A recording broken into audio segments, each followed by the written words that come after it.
jireenya yoo akka jirutti jirra. Haadholii keenya nu jalaan tuqina. Keessattuu haadholii hiyyeessaa utuu isiin dibattee uffattee borsaa gaarii na amana. Dubartiin kun utuu isiin borsaa gaarii qabattee shaarbii gaarii uffattee uffata gaarii uffattee surree uffattee deemaa jiraattee namni qubatti qabu hin jiru. Iyyummaa qofa waa dhabuu qofa. Hattuu miti. Wallaahi haati hattuu miti. Waa meeqa gooti ilmoo guddifachuudhaaf jechuudha.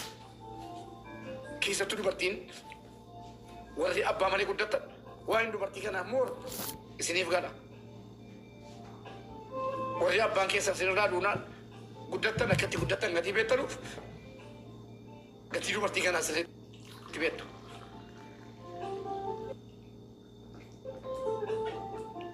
Itoophiyaa keessatti abbaa malee ilmoo tokkoo miti daa'ima tokko guddisuun hin jabaata. Ijoollee ofii immoo haamileedhaan cabanii utuu jiruu jiraan irraa badee gatee haamileen cabanii abbaa namaa arga barnootaan baranne mana barnootaan beekan nyaatanii garaan qaban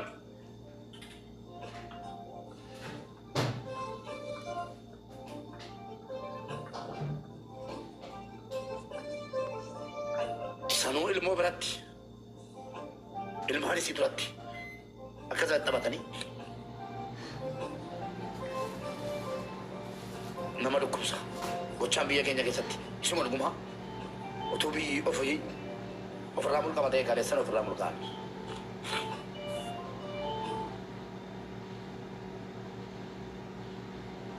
Biyya keenya kanaafuu olaantummaan seeraa nuuf kabajamu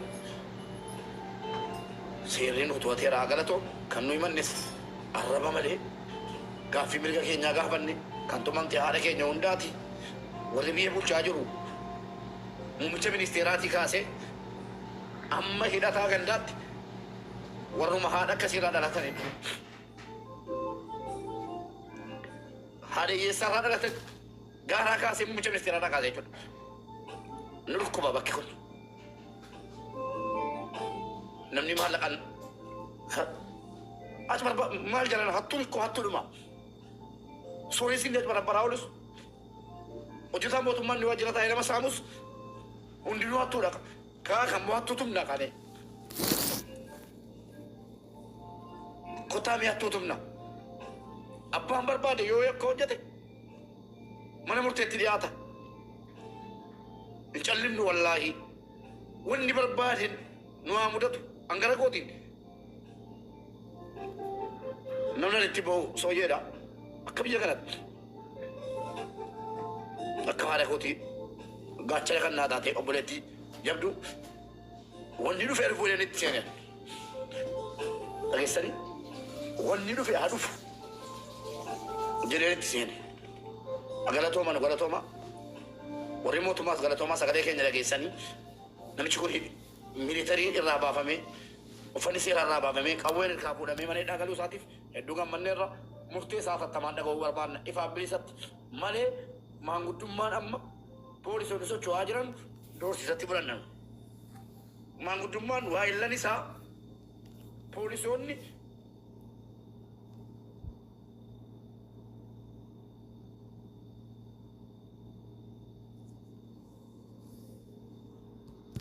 maanguddummaan mana haala keenyaatti deemamaa jiru doorsisatti fudhanna jechuudha. Araaraan qabu. Wanni dhiifama qabu jira, wanni dhiifama hin qabne jira. Sarara diimaa keenya warra hiyyeessarraa dhalate fakkaattota kootiif sarara diimaa keenya. Wanni hunduu sarara diimaa qaba. Nuyi sarara diimaa keenya ilmaan hiyyeessaatiif sagaleen hiyyeessaan dhaga'ama yoo ta'e araarri hin jiru. Yoo doorsisa ta'e sodaachisu ta'e akkasumaan nu gadhiisaa. Waa tokko gochuu hin dandeenyu. Qabameera jenne jaruma wal qabe. Kanas wallaallee miti.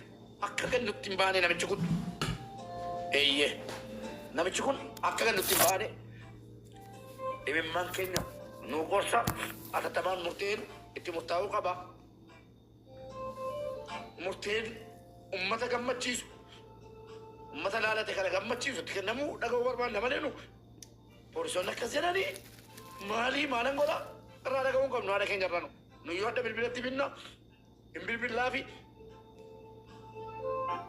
haadha kana araarsina jettanii poolisoonni socho'aa jirtan yoo haadha qabaattan irraa dhaabadhaa ni sodaatti rifattee jirti namummaa dhaabattee jirti haadha kana miilatti kuffistanii araarsuu dandeessu viidiyoo kana garuu ijoolleen sun boru muummicha ministeeraa ta'uu danda'u muummichi ministeeraa koo shawarraa kaatee haati koo gara jimmaa deemte jedheen kanumaan kunis shawarraa kaatee gara baalee deemte sanumaan waan ijoolleen kun taatu hin beeknu boru gufuudha kun viidiyoon kun ijoollee kanaaf illee gufuu salaalamaati hin ka'u miidiyaarraa yoo jennee sagaan ilmaan hattuurraa dhalatte jedhamu ajjeeseera dhageessanii haadha kana ajjeeseera umrii guutuu viidiyoon kun hin badu nama keenya asas hin beektan umrii guutuu viidiyoon kun hin naanna ijoolleen kun guddatanii bakka gaarii illee yookaan haati kee hattuu akkanaati jedhametti dhiyaata waadan wargine kanaaf jaarsummaan tokko an akka nama sagalee haadha kanaa ta'aa jirutti jaarsummaa tokko akkatti deemamu hin fedhu isii laallata minaamin hin laallatu isiin duutetti akkasii warri deeggaruu barbaadan haadha keenya kana gammachiisuu qabna mana hin qabdu haati kun mana hin qabdu nama isii gargaaru hin qabdu abbaa manaa gatii irraa bade mana namaa sanuu viidiyoo tokko keessatti maal jedhe beektu hattuudhaati jedhe kanaan duras biddeena hattee shinti beetii keessa keessee nyaatte nan sobee liqaman barii bulchiinsi naannoo sanaa maal jedhe rakkattuu nama kanaan jiru jedhe bulchiinsi naannoo sanaa jechuudha yoo sobee argitaniitu kaleessa namni rakkattuun akka haadha kanaa hin jiru jedhe naannoo keenya keessa mana namaa deemtee biddeen tolchitee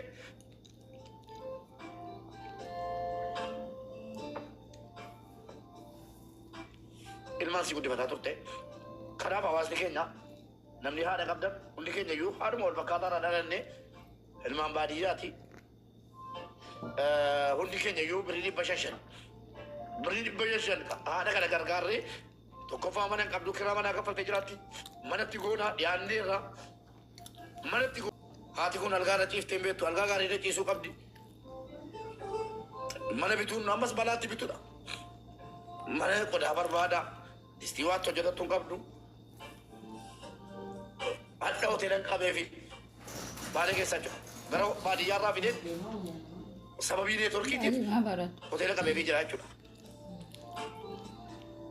kanaaf haadha keenya kaleessaa haadha keenya hadhaa wal bira qabnee ilaalla uffata dhabuunii fi uffatanii immoo as ba'uun akka inni nama fakkeessuu fi akka inni namummaa keessaa nama gad bar dur ijoollummaa kootti waan na mudate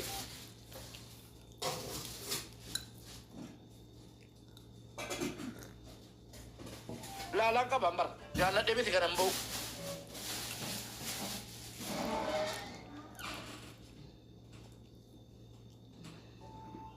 suusii boo'ichaan qabuan isinii gade namichi tokko maqaa isaa waamuun hiyyeessa maanguddummaa wayii dubbatamaa jira miila walirra kaatee warra sooressaa bira ta'a sooressa kana jala gaa waa deema maallaqa sin gaafanne garuu yoo waan haabitan jedhee dhuma jala ta'a wanni ta'e foolii wayii xiraa'e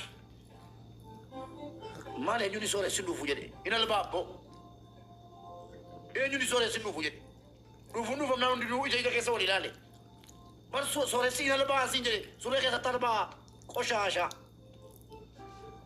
namicha hiyyeessaa sanatti quba qaban daa'imummaa kootiin waan akkanaa garaagarummaa hiyyeessummaa fi sooressummaa argaa guddadhe jechuudha isatti quba qaban kayideemi jedhaniin sobanii wal sattaranii ma sooressa beekatu faan daadeema karaa irratti an abbaan makiinaa wayii ija koo dura natti dhuufeera dhaabate wallaahi natti dhuufeera garuu nan kolfee waa tokko hin jenne tuyyeessa ta'e anuu funyaan hin qabadha darajaadhaa wal tufannaa bar tuyyeessa ta'e tis deem jedhaan iyyuu amma onna koote jechuudha. Natti albaanii waan tokko hin jenneen natti dhuufan na bira dhaabatanii dhuufan akkasi carqiidha. Ilaa jara keenya maallaqa nyaatina walitti qaba. Maallaqni kee kabaja kee money is power ni faranjiin jette kumaan kumatti dhugaadha. Uffadha namni uffataan sitti tilmaama. Manatti yeroo sooressi diimina nyaatee gadi ba'u riyaan kee maallaqa qabu onni diimina nyaatee manaa ba'ee garaa guuttatee ati immoo timaatimii garaa timaatimiitti loomii naqiitii garaa guuttadhu ba'e garaan galatan qabu hundinuu shitti beetii dhaqa. Sagalee garuu uffatuma si madaalu anas siin jedhe. Kan biyya lafaa kanarratti madaalamtuun eessattuu bakka cidhaatti bakka gaddaatti bakka walgahiitti mana barumsaatti kanatti madaalamtuun uffata keetiini. Qabaadhus dhabis namni borsaa kee keessa galee fuudhu hin jiru baankii kee namni fattachuu hin jiru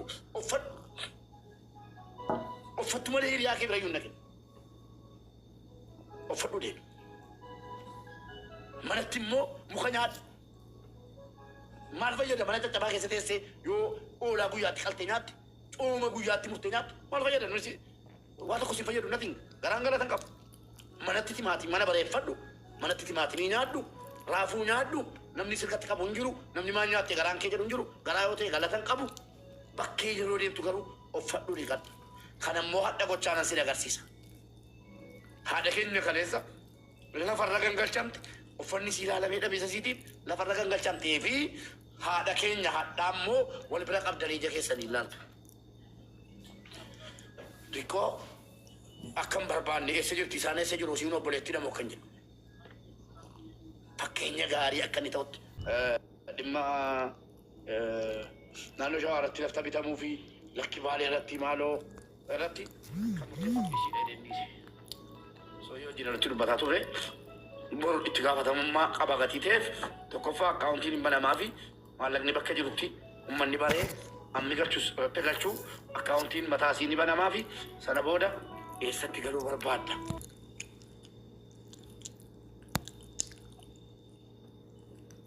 Eessatti mana sii binnu jennee gaafannee naannoo isiin naa bitaa jettetti binnaa irratti murteesse. Isinii galee kabbaatu balaa waaqii budaanoo jetti jarri. Bakka haati keenya naa bitaa jettetti mana binnaa fi galatoomaa qabu jecha isiniif hin qabu. Isin warra haadha koo gargaare. Osoo haadha koo taate iyyuu akkasii isin warra haadha koo naa gargaare. Galatoomaa jecha isiniif hin qabu. Munira jalaa dabi mee warri birii jettan galchaa kaa galchineera naan jedhaa komentii irratti isinin galcha. Kunola akkaawuntii irratti maaloo maallaqa xiqqoo wayii waan isin gammachiisu gochuudhaaf maallaqa xiqqoo nu hanqate birii 200 nu darbadhaa yoo kan biraa dhabdan please. Birii 200 warra manuu galchitan agas galcheera nuun jedhaa rabbii jedhaa ammoo nu sobina. Kunoota akkaawuntiin sa'a daliyyii jedhaa 1,046 31 46 8 49 birii 200 illee hin tufatina. 30 tokko galatoomni uumaan illee sammee irratti nu galchaa maaloo. Kaadha namni hundi nu barreessee dubbate adda dhugaan harmee teenyaatuun akka ifa baatu akka gartee sagalee argattuu fi akka miidhamni isii ol ba'u namni taasise isii silkii hin qabne isii nama hin qabne isii miidhamtuu isii dhugaa dhabde namni itti bilbilee hawaasa kanatti as baasee dhugaan isii illee akka argamtu taasise. Qabeenya isiin gartee dhabdee oorruu namaa seente beela garaa gartee oorruu namaa isii seensisan illee namni irraa buqqise si'ii jechuudha. Rabbi jazaa si yaadeefu kooma namni waasiin jechuu baate rabbi waasiin jedhe jechuudha. Gama biraatiin ammoo obboleetti teenya sooyyee haadha gootaa haadha miskiinaa eenyullee ni beeka. Sooyyeen nama jabduudha baga dhayitee ittiin mari'atte ittiin mari'achuun kan kee ammoo dhugaa akka hojjettuu fi dhugaa akka dubbattu si taasise jechuudha. Asumaanin sooyyeellee dhagaa jirti waan taateef waan amma deemaa jiru waan amma dubbatamaa jiru kana kan nuti barbaannu ka hawaasni keenyallee barbaadu isiirra dhaabatamtee akka gartee hin miidhamne boruufillee jechuudha. Kanamta sagalee ta'aafii jirru kan addaa osoo hin taane ka boruudhaatiif jechuudha. Kanaaf galatoomsiin jechuu barbaada. Gama biraatiin ammoo hawaasni keenya kanas keessa jirtan kaleessa boottanii imimmaan dhagalaaftanii imimmaan haadhaa akka qabrii jirtu kana nyaara jirtullee gaafa harmeen teenya tun karaan isii lafa deebee garaa beelaatiin jilbiifachiisanii garaa keessa dhiitaa viidiyoon sun irratti hojjechuu qabdan. Viidiyoo irraa iideet godhanii irraa muran malee viidiyoon garaa isii keessa dhiitame sun irraa muramee jechuudha. Garaa keessa dhiitamaa hojjetii gajjetii akka godhan sun garaa keessa dhiitaa akkas godhan sun irraa murame sunis nuu ba'uu qabu. Gama biraatiin ammoo gartee kaleessa aarsaa kaffaltanii jirtanii gargaartanii jirtanii kun sagalee taatanii kun waan qabdaniin arjoomtanii jirta arjummaa san arguudhaaf sagantaa qabamee jira mana kana keessatti sagantaan akka Oromiyaatti sa'aatii 9 irratti akka Dubaayitti sa'aatii 4 tti akka Saudi Arabiyaatti sa'aatii 3 tti sagantaan qabamee ture sagantaa san arguudhaaf gammachuu kalee imimmaan gartee gadda kalee imimmaan isin dhangalaasisan gammachuu arguudhaaf hin deemtan harmee tana jiraa dhaabbachuun harmee tana sagalee ta'uun harmee tana qofaaf miti harmee teenya tana addunyaa irra jirtu harmee teenya ta Oromiyaa keessa jirtu qofaaf sagalee ta'uudha wanti nama ajaa'ibu sagalee ta'uu qosan osoo hin taane dhugaa harmee sanii baasuu qofa osoo hin taane nama isii akkasii kolfaa viidiyoo waraana nama isii gartee garaa lafatti deebisaa garaa beelaatiin gartee rakkoodha osoo isin jettu beela'ee osoo isin jettu akkas godhe san seera jara oolchitanii meeshaa gartee uffata leenjarii irraa baasisiiftanii seeraaf dhiyeessitan namni murteetti kennullee isinuma warroonni nama muwaara waan tokko kaaseetiin ture bifa jaarsummaatiin miti dhugaa kan dubbannu taate jaarsi addachi jiru sun kaleessa illee achuma jira miidhama isiin miidhamte kana gartee inni illee miidiyaa irratti argaatiin ture jechuun arguu hin dhabne dhaga'uu hin dhabne namni bakkee dhugaan isiitti baatee asuma dhugaan isiin argattulleen seeraaf seera jala deemee gartee aboo barbaaje abukaatoo gatti bitee dhugaa jaartisanii argamti yookaan harmee deennasanii dhugaan isiin argamuun dhugaan harmeen oolmaan Oromoo kutaa 11 argamuudha kanaafuu kan hiree isii murteessu nuyi jechuu warra miidiyaa kanarraa dhugaan jettu isinitti mamu abbaan seeraa biyya sanii kan dhufee dhiifama gaafachaa ture dhugaadha dhiifama nutuyyuu argaa hin turre wanti isin dalagdan kun waan gaariidha jedhee ija sirraa siyaasaatiin ilaalee akkasii miidhamte arganii amma jala deemanii gartee dhugaa san jalaa jallisuudhaaf jecha bifa jaarsummaatiin wanti ergamu tokko hin jiru jaarsummaan yoo taate qabaa meelasaanillee isaanuma wal qabee raayyaa abbaa mancaa akkuma san warri adda jaarsummaa wal ergan kanallee gartee isaanuma jaarsummaa wal erge malee dhugaan isii dirra bahee takkaan harmeen Oromoo keessatti akkas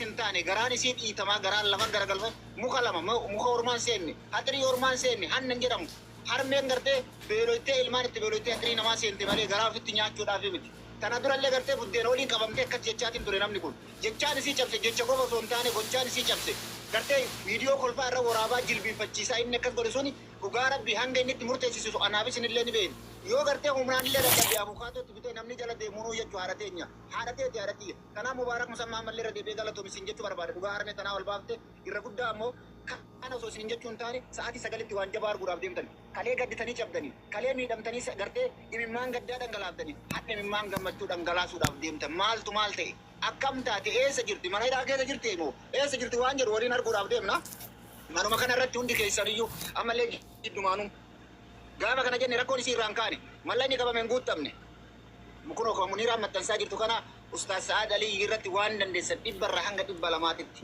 waan rabbi isinii laafise irratti darbaa harmee teenya tana walumaan haa gammachiifnu namni harmee tana gammachiise yaa rabbi yoo guyya tokko miskiina gammachiisee jiraadhee jette wallaahi rabbi sun sirraa nafu kanaaf hundi keessanuu mubaarak garteetini yookaan isii beekeetti miti inni ijoollee jimmaati akkuma reefu kaasaa ture isin ijoollee shawaati bakkeen taatee fudhinte taate guddina baalee keessa gartee maqaa namummaatii fi maqaa haadhummaattu miira keessa sagalchee imimmaan irraa xuruursise malee haadha inni qabootillee hidhima qabdi ta isaa wanas been hin jiraanne ta'e nanas been hin jiraanne ta'e addunyaa kanarra jiraachuu dandeessa sammana keessatti yaadadhu walumaa galattuu harmee teenya tana waan gaarii haa goonuufi kan bakka jireenyaa kan rakkoo isii kan akkaawuntii wanti jedhamu tokko akkaawuntii kanarratti shilingiin takka karaa kanaan namni wanti jalaa badu tokko hin jiru kaleessumaa wanti karaa kana qabaniif akka isiin tun gartee shilingii sumuuni takka gara biraa jalaa manneef akkaawuntii isiisan kaleessa achi fidanii kaleessa illee dubbannee jira waan kana achi fidanii hin ba'uu ammatti hin danda'u waan jedhameef akkaawuntiin isiin baya sanillee karaa sanillee ni fooyyee bakka jireenya isii bakka isiin filattee irratti as tunaataa bakka jettee irratti manni bitamaaf jettu kanarratti walumaan hojjannaa hundi keessanuu galatoomaadha gartee bu'aa bayii keessa darbitanii mallaqaan gargaartan yaadaan gargaartan hojii keessan dhaabdanii as jirtan mubaarak wajjin dhamaa jirtan akka nama durgoo yookaan gubbootti nyaate yookiin akka oolchaa wayii qabuutitti rabbumarraa ifii jechuudha kanaaf hundi keessanuu galatoomaadha ammallee waan rabbiin isinitti beeku warri akkaawuntii gartee kanarra galchitan ol nu baasaa hattan yookaan isin jalaa ol gabbuuna nama isin jalaa gabbuune ol isin baarkifna asirratti kunoo Sa'aad Alii ka jedhu kanarratti akkaawuntii dhumti 49 kanarratti waan dandeessan keessa buufadha kan ammoo asirrumatti ammaa miti gizeen isin gammachuu arguudhaaf deemtan yoo guddate sa'aatii takkaaf ol akka sofaaga sa'aatii takkaaf ol akka kanatti warri viidiyoo hojjechuu dandeessan viidiyoo hojjedha namni hedduun irratti argamu viidiyoo kana gartee gargaarsa isii kanarratti miidhama isii nama hedduutu irratti argamee jira gammachuu isiillee namni hedduu irratti argamuu qaba waan taateef cufni kennaa asirraa qabuun anillee asirraa qabu'ee viidiyoo dalaga ani ammoo waan mubaarak jedhu hin beeku malee ganamarraan asirra jira akkaawuntii as keessa maxxanfamaa jira manni kun gartee aktiiv hin taane eega ammaatitti yeroo takkaaf yookaan walakkaa sa'aatiif illee taatu cuftee irraa gadi buutee viidiyoos dalaydee osoo gizee takka irratti deebine hoo akkami waan jedhutu natti dhaga'ama sanillee akkasitti muubi osoo dhageesse wala sa'aatti takkaaf illee taatu cuftee irraa buutee osoo irratti deebine viidiyoo dalaydeetillee hawaasni akkasitti argamu waan kan Oromoo dhugaa keessatti arguudhaaf deemti. Harmee san bakka kaleessaatti nama hedduutu argaa ture miidhama keessatti. Amma ammoo bakka gammachuutitti arguu namni hundinuu dhaga'ee haa dhufu jechuun barbaada. Hundi keessanuu galatoomaa. Mubaarakni dhageessaani. Osoo cufteera. Cuftee osoo irraa baatee akkatti ni raama. Viidiyoos dalaydeen hundi kennaa viidiyoos dalinee sooyyootti viidiyoo raabdanii dhugaa harmee tanaa koottaa argaa miidhama kaleessi miidhamte gammachuus taatu gaddas taatu koottaa argaa iddoo yaamicha akkasi goote maal fakkaate. Ayyeesh bakka cufeetanii jideebi'a hundi keessan iyyuu viidiyoo koo laayik riipoost naa godhaati isinis viidiyoo hojjedhaa galatooma sa'aatii sagaleetti argina sa'aatii sagale jechuun amma sa'aatii torba walakkaa tokko walakkaa tafa kana booddee sa'aatii tokko walakkaa tafa.